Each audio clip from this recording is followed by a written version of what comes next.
Kung diin itugway ni Bernardo Blago ang iyang giamumang baka, human nga halos wala na'y sagbot nga mamahimo pang mapuslan sa iyang luna. Mato di Bernardo, green ang mga sagbot nga ginakaon sa baka, apan tungod sa pila ka bulan ng walay uwan sa barangay Gumasa, Glan, Sarangani Province, nangalaya ang mga sagbot. Dito, ako na po nang dito sa among lugar sa Kalambiga, kay dito na sagbot uls tubig. Problema ang tugway, no? Problema din sa Gumasa, tugway lang. Wala na makaon.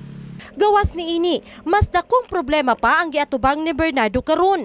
Human nga gikabalak-an ni ini ang pag-ubos sa produksyon sa kopra. Pulo ka tuig ng tenant ni ining 8 ka hektaryas nga kalubihan sa barangay Gumasa sa Glan, Sarangani Province, si Blago. Apan karon lamang daw siya nakasinati og ilabihang kainit sa panahon. Matud niya, kung magpadayon pa ang kainit sa panahon, posibleng dili na mamunga ang punuan sa mga lubi nga maoy lamang bugtong nilang panginabuhian. Kung madugay ni walay ulan, ang lubi mawala pa ng bunga niya. Naagian na muna adri. Paano? Sa tala sa Municipal Agriculture Office, 7 ka barangay sa Glan ang direktang naapektuhan sa tukmang kainit. Ang coconut, syempre no, example kung 5,000 ang nuts mo, nagawa na lang na 3,000 nuts.